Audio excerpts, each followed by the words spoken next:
Assalamualaikum warahmatullahi wabarakatuh, rekan-rekan Upland dan sahabat petani yang ada di Upland. Pada hari ini saya bersama Pak Alexander, mana Pak Alexander adalah selama ini merupakan tenaga ahli kita ya, yang telah membantu kita dalam 2 tahun belakang ini untuk terkait dengan ternak kambing. 5 tahun lalu kita juga sudah punya pilot project ya Pak Alex ya, yang namanya Adapter Riset Ternak. Nah, beliaulah yang selama ini mendampingi dan memberikan masukan kepada peternak-peternak kita di Upland. Nah, alhamdulillah pada hari ini kita ketemu lagi dengan Pak Alex dalam salah satu acara pelatihan di sini. Di sini ada itu Amaros, itu daerah Bandung ini. Kesempatan ini kita manfaatkan dengan Pak Alex untuk tanya. Pak Alex, tahun ini kan kita punya rencana akan melanjutkan kegiatan adapter riset yang dulu Pak Alex pernah dampingi itu ya. Bahkan kegiatan dulu kan hanya 3 atau 4 ya? 4 lokasi ya? 4 lokasi. Yang untuk tahun ini Pak Alex itu kita malah ada 42 titik ini Pak. Oh, bagus. Nah, 42 titik ini lengkap ini, kita kasih kandang, kasih ternak, dasarnya adalah sebagian besar itu adalah kambing, juga ada biodigester, ada rumah kompos, kemudian rencana kita juga akan menentukan pupuk organiknya. Nah, namun yang menjadi semacam kekhawatiran kita adalah sebagian dari petani yang akan kita titipkan kegiatan untuk pilot project ini, itu sebagian mereka itu kan belum sama sekali punya pengalaman di dunia ternak atau peternakan. Nah, jadi sebelum proses itu kita lakukan, mungkin ada sesuatu yang bisa sampaikan kepada kita bersama, minimal itu sebagai bentuk bentuk proses antisipasi ya. Apa saja yang harus dilakukan para peternak baru ini sehingga mereka itu betul-betul bisa merawat kambing itu sesuai dengan apa yang kita harapkan. Mungkin silakan Pak Alex bisa menyampaikan sesuatu kepada kita. Jadi sebenarnya bagi petani ya, karena ini kan memang kaitan dengan Upland ya. Iya.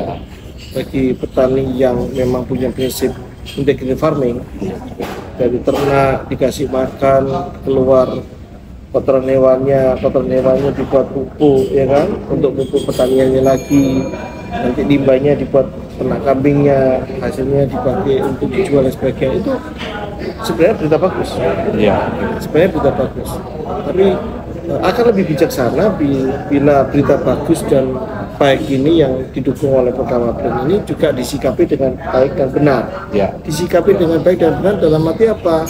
Ya, peternaknya harus punya pola pikir bahwa program ini adalah program pabrik pupuk.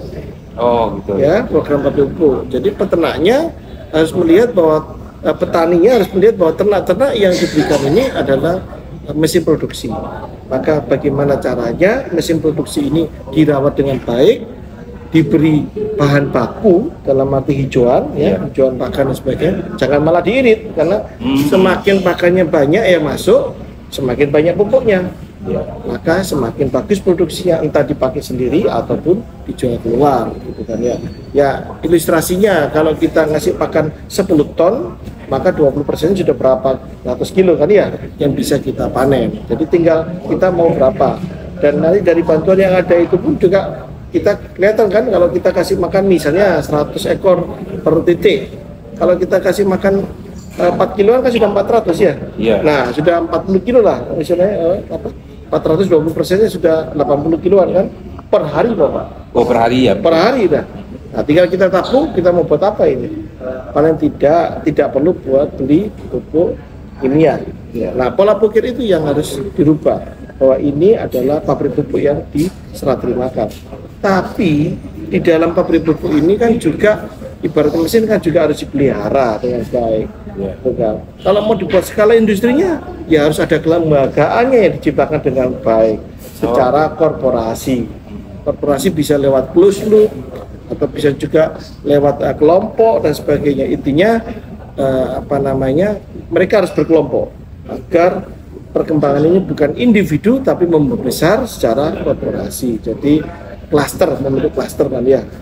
bantuan ini saya tahunya adalah sebagai stimulus, bukan murni Anda butuh berapa Pak untuk pupuk, misalnya butuh 100 ton gitu atau 10 ton. Nah, apakah dikonversi dengan kotorannya jadinya banyak sekali kan? Tapi kepinginnya kan menstimulus nantinya pelan tapi pasti membesar industri peternakannya. Dibuatlah korporasi, dibuatlah legalitasnya ya, entah bentuk koperasi ya kan, entah bentuk kelompok dan sebagainya supaya lebih maju peternakannya. Kalau peternakan lebih maju, pakan yang diberikan lebih banyak, industri pupuknya juga lebih maju. Nah, diharapkan di waktu-waktu yang datang seharusnya juga ada semacam pendampingan yang baik atau juga workshop yang baik supaya petani yang nantinya ini mau di-upgrade menjadi peternak yang bukan benar-benar kepingin yang bagus banget itu tidak, tapi minimal bisa merawat ternaknya yang memang pabrik pupuknya itu supaya berproduksi yang bagus, produksi pupuknya maksimal, produksi ternaknya yang dianggap mesin itu juga maksimal. Jadi peternak Upland punya dua sumber pendapatan. Pupuk sudah dikelola, tinggal bagaimana cara pendampingannya membuat pabrik pupuk organik yang bagus. Ternaknya juga didampingi oleh konsultan peternakan yang benar dan didampingi oleh juga dari dinas peternakan yang baik supaya dua-duanya produksi yang baik. Jadi tujuan yang baik dan mulia dari Upland ini menghasilkan juga sesuatu yang baik didukung oleh yang baik juga. Itu Pak yang bisa saya bilang. Itu yang terkait dengan peternakan selama ini kan keluhan yang berat itu adalah di pakan kan. Jadi bukan nggak mungkin selamanya Upland itu akan akan memberikan terus-terusan ya pakan itu selanjutnya. Jadi menurut Pak Alex apa yang harus disiapkan oleh para petani kita yang peternak kita yang akan mendapatkan proyek ini ke depan agar ketersediaan pakan itu tetap terjaga. Ya, jadi sumber pakan itu kan ada dua Pak, namanya sumber pakan tambahan dan pakan kebutuhan pokok. Kalau kita bicara ternak dianggap sebagai pabrik pakan, sebanyak mungkin pakan yang masuk keluar juga sebagai pupuk, maka yang paling murah adalah rumput. Nah sekarang bagaimana caranya mereka juga punya produksi hortikultura kan ya, juga bisa menyiapkan sebagai lahannya untuk produksi rumput.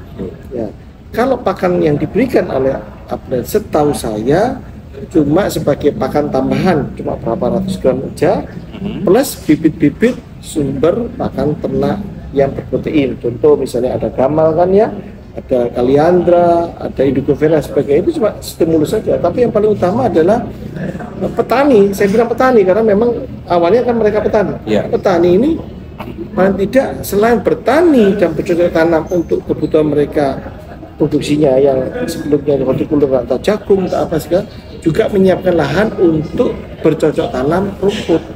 Ya, rumput kan murah kalau sudah bercocok tanam sendiri. Budgetnya kurang lebih 200 rupiah sampai 150 rupiah. Kadang-kadang sewa sawah pun ya 20 juta masih masuk selama dikelola dengan baik. Itu kan ya, hitungannya itu masih masuk. Nah, dari mereka menyiapkan lahan bertani, mereka sudah punya pengalaman bertani, akhirnya ternak-ternak yang mereka diberikan oleh Upland itu bisa berkembang karena masih sumber pakannya mereka sendiri, bukan lagi beli. Nah kalau sedikit-sedikit beli, namanya bukan lagi kepingin swadaya, tapi semuanya berbeli. Nah kalau berbeli nanti rumput kotorannya, istilahnya limbah pertaniannya sumber sebagai hasil end produknya pupuknya ya jadi mahal. Iya betul kan? Lama-lama kalau dikompar bisa-bisa mending beli urea daripada produksi pupuk Korea. Tapi kalau pakan, entah petaninya rajin ya, menyabit di tengah sawah mungkin di pinggir-pinggiran tegalan atau di hutan yang dekatnya mereka nanam kopi kan ya, tegaan kopi atau cengkeh dan sebagainya, itu kan. Kalau di hutan-hutan juga banyak itu sumber-sumber jual, itu yang harus sebanyak mungkin diberikan ternaknya. Ternaknya sehat, kotorannya banyak, dua sumber pendapatan pasti menjadi. Itu Pak yang menurut saya. Jadi intinya untuk para peternak baru yang akan mendapatkan pilot project ini Pak, mungkin pertama itu yang kita pikirkan itu adalah wajib punya lahan pakan. Wajib punya lahan pakan hijau. entah milik sendiri, entah sewa, entah punya tempat yang dituju untuk dia ngambil pakan itu hijauannya. Bukan menggantungkan pakannya dari Upland aja. Upland kan bukan sumber hijaunya disupport, pakan konsentratnya kan ya, pakan tambahannya aja. Pakan stimulus istilahnya. Kemudian yang kedua adalah untuk melihat manajemennya, mereka tuh harus punya semacam kelembagaan gitu Pak. Betul, harus punya kelembagaan supaya ini kan bantuan bukan atas sama individu orang, ya, atas sama kelompok dan stimulus. Nah, fungsinya stimulus itu adalah pencetus saja 10 orang cuma diberi 100. Mungkin buat mereka satu orang 10. Nah, gimana sekarang dari 100 untuk 10 orang itu menjadi 1000 untuk 10 orang. Nah, itulah dibentuk kelembagaan supaya populasi asal ini membesar, pabrik pupuknya juga membesar.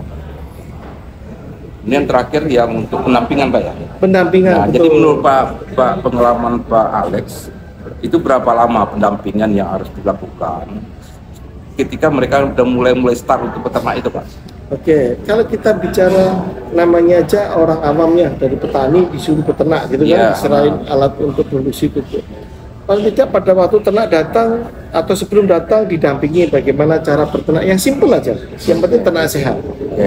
Begitu ternak datang, bagaimana didampingin ya, entah lewat pelatihan, entah benar-benar pendampingnya datang mengecek ternaknya datang gimana, ada SOP standar operasi prosedur untuk menyambut ternak itu datang supaya ternak datang entah tidak capek, entah sampai mati dan sebagainya. Paling tidak sebulan didampingi. Ya, nah setelah ternak itu sudah adaptasi sebulan, maka pendamping juga bisa berkoordinasi kan dengan kelembagaan untuk mulai produksi. Kan bukan dibiarkan. Mulai produksi, ini kepinginnya mau apa ini? Oh, mau pengembuan. Ayo dikasih pakan yang baik, hijauannya yang baik supaya tiap bulannya bisa kenaikan berat badan yang baik. Kalau itu pengembuan, dibuatkan jadwal produksi yang baik. Kalau itu mau perkawinan, mana pejantannya? Ayo dibuatkan program perkawinan yang baik agar 3 bulan ke depan penghasilan dari produksi itu udah kelihatan. Ini mau diapain? Apakah mau dijual beli pengemuan dapat uang, atau mau dijual guntingan untuk mitra sendiri, mereka juga dapat uang untuk mitra sendiri ya, intern kan bisa juga kan dijual beli intern atau dipakai sendiri. Jangan sampai bantuan dari Upland ini yang sifatnya stimulus malah seakan-akan memberatkan petani. Kan kebalik, kita kepingnya kan Upland ini membantu malah kan, yang dibantu malah mestinya happy ya, karena diberi alat produksi pupuk. Terakhir yang menjadi kekhawatiran juga mau peternak adalah untuk pemasaran. Nah, jadi kalau gambaran Pak Alex untuk memasarkan kambing atau sapi itu, kambing atau domba atau sapi ya, kambing domba ya. Juga sapi juga ada. Ya, sapi juga ada. Oke. Itu sebagian besar itu adalah kambing domba. Kira-kira ada owner atau mungkin Pak Alex sendiri mungkin bisa memberikan jalan keluar gitu Pak? Ya bisa. Jadi begini maksudnya. Kalau kita sudah punya kelembagaan, kita sudah punya produksi, berarti harapannya kan hasil produksi terbeli. Nah, dari awal seharusnya kelembagaan setelah terbentuk mulailah mendekat kepada off-taker. Kami kan bukan mau memaksakan bahwa kalau off-takernya harus dengan kami puja, tidak, tapi saya bisa menawarkan kalau butuh saya bisa gitu kan ya.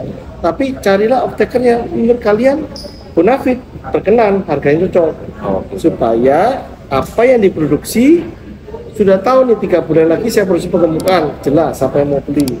3 bulan lagi atau 5 bulan lagi saya produksi cempe, siapa yang mau beli, jelas. Siapa yang mendekati? Seharusnya kelembagaan, jangan individu per individu di dalam kelompok.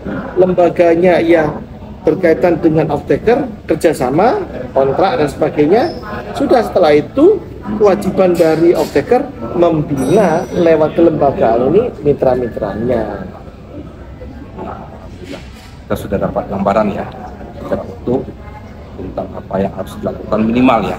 Betul. Walaupun ke depan itu mungkin kita perlu juga membuatkan semacam tutorial mungkin Pak. Betul, iya. Tutorial bagaimana langkah-langkah untuk bisa melakukan ternak itu yang versi konsep kita.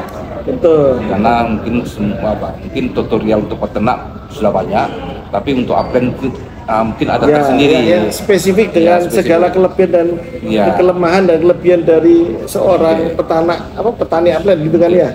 Jadi mungkin ke depan mungkin kami juga bisa minta bantu juga sama Pak Alek juga nanti ke depannya agar kita juga bisa memikirkan tutorial ini Pak. Jadi sebelum tutorialnya spesifik spesifik ya. Jadi kita bisa praktekkan nanti langsung di di kandang sendiri atau sehingga ini menjadi panduan bagi kawan-kawan yang nanti akan mendapatkan dempot biogas sama apapun. Oke. Mungkin terima kasih banyak Pak Alek. Kenapa Alek juga akan mengisi acara? Terima kasih banyak. Mungkin jangan bosan Pak Alek. Mungkin kami akan banyak ganggu Pak Alek lagi untuk depan. Terima kasih banyak Pak Alek. Sampai jumpa lagi.